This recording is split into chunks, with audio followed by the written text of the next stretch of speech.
Hello দর্শক, আসসালামু আলাইকুম। স্বাগত সবাইকে লাবণী কিচেনে।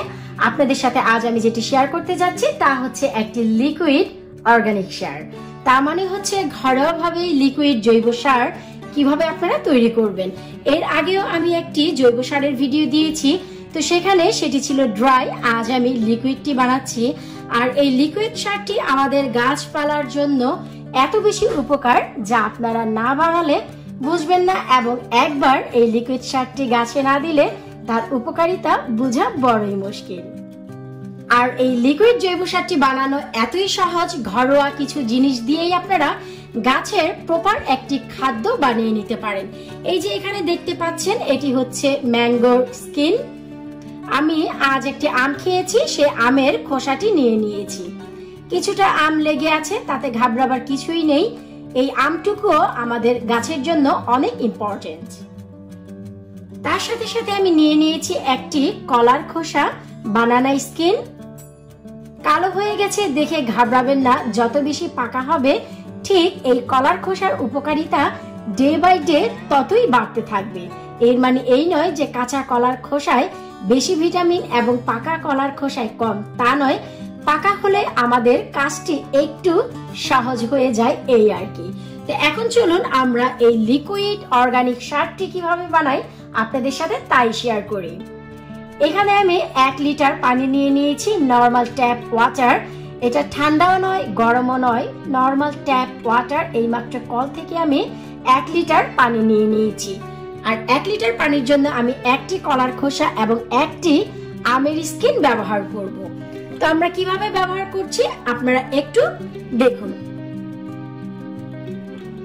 তো এই খোসাগুলো কিভাবে ব্যবহার করতে হবে তাই আমি আপনাদের সাথে শেয়ার করছি। এই যে আমের খোসাটি আমি একটি সিজারের সাহায্যে ছোট ছোট করে টুকরো করে দিচ্ছি। চাইলে আপনারা পানির সাথে ব্লেন্ডও করে নিতে পারেন, তবে বরাবর আমি এভাবেই করে থাকি।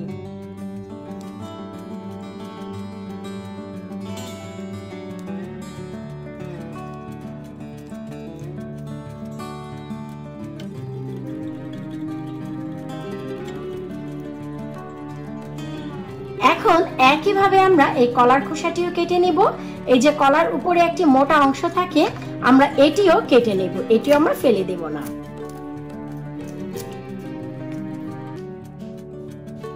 যদি চান পানির সাথে আম ও কলার খোসা দুটো একসাথে ব্লেন্ড করেও নিতে পারবেন, তাতে কোনো সমস্যা নেই। যদি চান আমের খোসা কলার খোসা রোদে শুকিয়ে ব্লেন্ডারে পাউডার করেও আপনারা সেটি ব্যবহার করতে পারবেন পানির সাথে মিশিয়ে, তাতেও কোনো সমস্যা নেই। সবগুলো খোসা যখন কেটে নেওয়া হয়ে যাবে তখন আমরা একটি স্পুন দিয়ে জাস্ট হালকা করে এভাবে নেড়ে মিশিয়ে নিব। এখন কথা হচ্ছে যে ভাই, বাজারে এত সার থাকতে আমরা কেন ঘরোয়া এই আমের খোসা আর কলার খোসা ব্যবহার করব? তাছাড়া তাও আবার একেবারে পচা ধচা, এমন নয় যে আমরা নতুন কলার খোসাটি ব্যবহার করছি। আমরা যাই বলি না কেন, ম্যাঙ্গো পিল, ম্যাঙ্গো স্কিন অথবা খোসা যাই হোক না কেন, এই যে আমরা আমের খোসাটি ব্যবহার করেছি, এতে কিন্তু ভরপুর পটাশিয়াম রয়েছে। তাছাড়া ক্যালসিয়াম আছে, ম্যাগনেসিয়াম আছে, আয়রন আছে, অনেক ভিটামিন আছে, যা আমাদের গাছের জন্য অনেক উপকারী। শুধু তাই নয়, আমরা যে এই যে কলার খোসাটি ব্যবহার করলাম, এতেও প্রচুর পরিমাণে ফসফরাস আছে, ম্যাগনেসিয়াম আছে, আর মোস্ট ইম্পর্টেন্ট যে জিনিস তা হচ্ছে ইনাফ পরিমাণে নাইট্রোজেন, যা আমাদের গাছের শিকড়কে একেবারে সতেজ রাখবে, গাছটি মজবুত রাখবে, এমনকি গাছের পাতা অনেক বেশি গ্রিনিশ থেকেও গ্রিনিশ রাখবে। তার মানে একেবারে সবুজ তরতাজা রাখবে আমাদের এই কলার খোসার নাইট্রোজেন।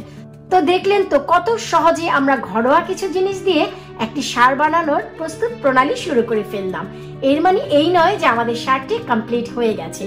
যখনই কলার খোসা এবং আমের খোসা এভাবে না হয়ে যাবে, তখন আমরা একটি ক্লিন ফিল্ম দিয়ে ঢেকে রাখছি। এখন এই মিশ্রণটি আমি রেখে দেব একটি ড্রাই জায়গায়, একটি অন্ধকার জায়গায়, যেখানে এখন এই কলার খোসা আর আমের খোসাটি ফার্টাইল হতে পারে। কারণ ফার্টাইল হওয়ার আগে আমরা এটি ব্যবহার করতে পারবো না, আর তাতে সময় নেবে পুরোপুরি 5 থেকে 7 দিন। পুরোপুরি এক সপ্তাহ হয়ে গেছে আমরা আমাদের এই লিকুইড ফার্টিলাইজার তৈরি করছি।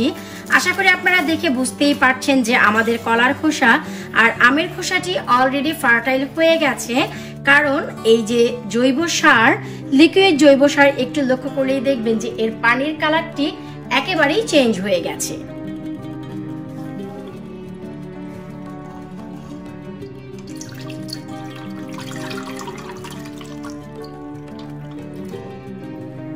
এখানে আমাদের পুরোপুরি 1 লিটার জৈব সার তৈরি হয়ে গেছে লিকুইড।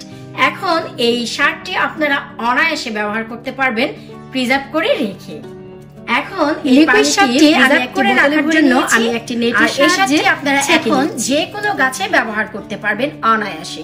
আর এভাবে প্লাস্টিকের বোতলে প্রিজার্ভ করে রাখতে পারবেন 6 মাসেরও বেশি, কোনো সমস্যা নেই।